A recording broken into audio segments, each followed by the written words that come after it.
حتتي انت ليه طبعا دخلت الانتاج بعد ما انت اصلا جورو في او كبير قوي في حته الايفنتس، كنتش محتاج ان انت تشتت نفسك. بيقول لك دايما صاحب بالين كذاب. ولما دخلت ايه اللي حصل؟ لانه الانتاج ده معروف ان هو شغل عائلي، صح. في اسامي عائلات كبيره هي اللي ماسكه السوق. انت دخلت وازاي عرفت تعمل حاجه الناس كلها مستنياها؟ طيب خلينا نقول ان هو كل حاجه كانت ماشيه صدفه. تمام. هي ابتدت ان انا امتلك مسرح اسمه الماركي.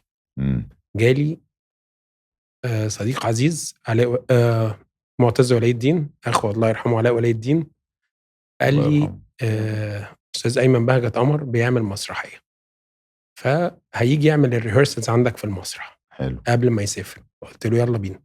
فاجي عملها، ايمن ما اعرفش شاف فيا ايه، فراح قايل لي موسى مش عايز تنتج؟ فقلت له يلا، ايه المشكله، يلا بينا نجرب. فابتدينا نعمل فيلم اسمه هيروشيما. وانا كنت المفروض راجل شريك بس مالياش اي دور خالص.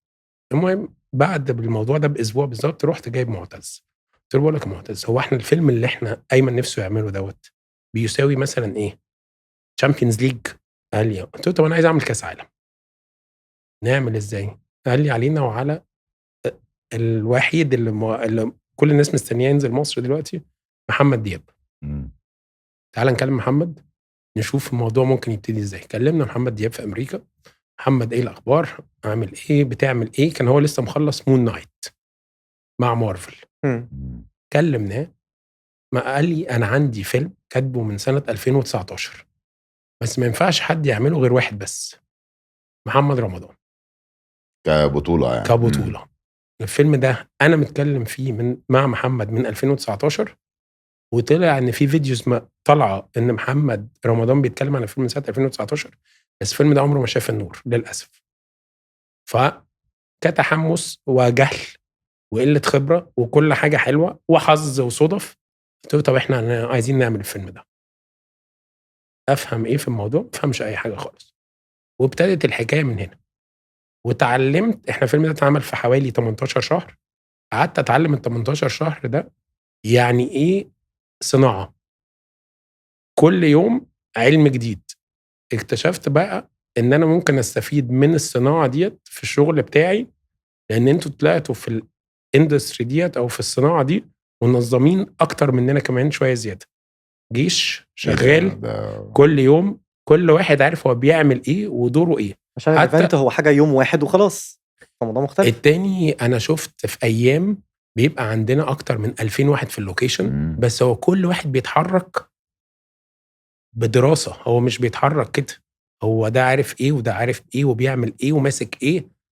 فبصراحه كانت مغامره عظيمه بالنسبه لي. اول انتاج الضخم بيبقى مخيف يعني. الله يرحمه احمس كان في ايام بيبقى في 2000 و3000 واحد في اللوكيشن عادي. لا واخونا محمد ده بايده تقيله قوي بصراحه. والله ايده تقيله بيحب العدد. بس يا مان انت فاهم ان الشغلانه دي، اكيد فاهم يعني، بس قصدي انت فاهم ان الشغلانه دي خسارتها صح باي صح. يعني في شغلانات تانية بيبقى فيها اصول او اسيتس، انت ممكن لو خيشت تنزل تبيع الحاجات بتاعتك. صح. لكن عالم السينما ده يا باشا لو خيش انت خسرت كل فلوسك، لان انت الناس دي كمان بتاخد بالاسبوع مثلا، اللي هو الكرو والكاميرا مان فخد فلوسه خلاص بتاع. فهو اثناء التصوير هو اوريدي دفع فلوس كتير جدا، والتحضير والديكور كل حاجه كل حاجه. فهي خسارتها باي كمبوره يعني. كانت هتبقى زعله كبيره.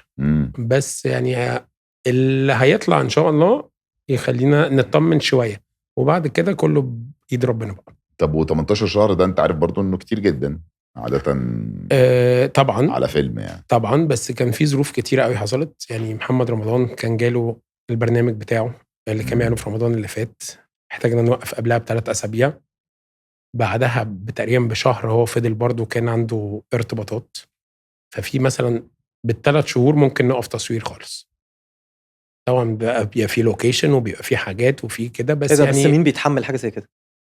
المنتج. بس انت بتبقى بس ما فيش اي حاجه عماله بتدفع؟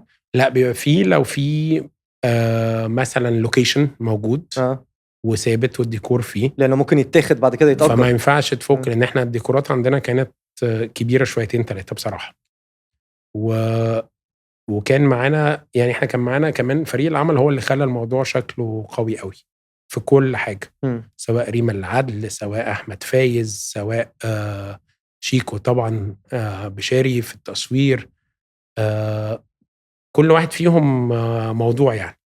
تمام. وكل واحد بيشتغل بصراحه كانه يعني فيلم العمر بالنسبه لنا يعني، او هم كانوا عايزين يساعدوني كمان، فكانوا مركزين قوي في كل التفاصيل بصراحه. بس انت كده، انا اللي انا فاهمه ان في انواع من الافلام لما اتكلمت مع منتجين قبل كده، يا اما بيكون خلاص مخلص اصلا هو بايع من قبل ما يبتدي، يا اما بيكون داخل كمشرف انتاج، فمثلا يكون في حد هو اللي ممول زي مثلا شاهد او كده، او ان هو بس هو عارف سكته هو هيبيع فين.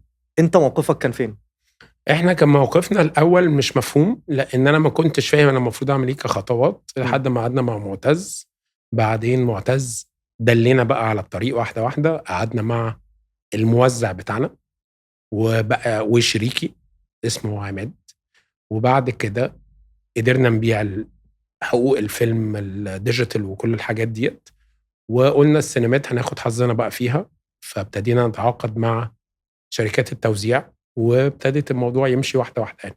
في الشهر كام من ال18 قلت انا مش هلعب اللعبه دي، مش هكمل، وبعدين رجعت قلت هتكمل؟ لا بص هقول لك على حاجه، هو احنا في عرف شغلانتنا احنا مش متعودين على الكلام ده. انا الناحيه التانية في ايفنت هاوس يجي لنا البريف قبلها ب3 اسابيع، قبلها باسبوعين، قبلها ب10 ايام، قبلها بيوم، احنا عايزين نعمل ايفنت بكره، ايفنت بيخلص بكره.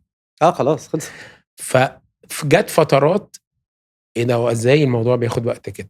بس طلع بقى، ولما سالنا برضو الافلام اللي بالحجم ده ساعات بتاخد الوقت دوت، وفي افلام نازله اليومين الجايين دول افلام كبيره قوي اخدت وقت قريب قوي من اللي احنا عملناه، وفي اعمال تانية ابتدت قبلنا ولسه ما خلصتش، لسه شغاله.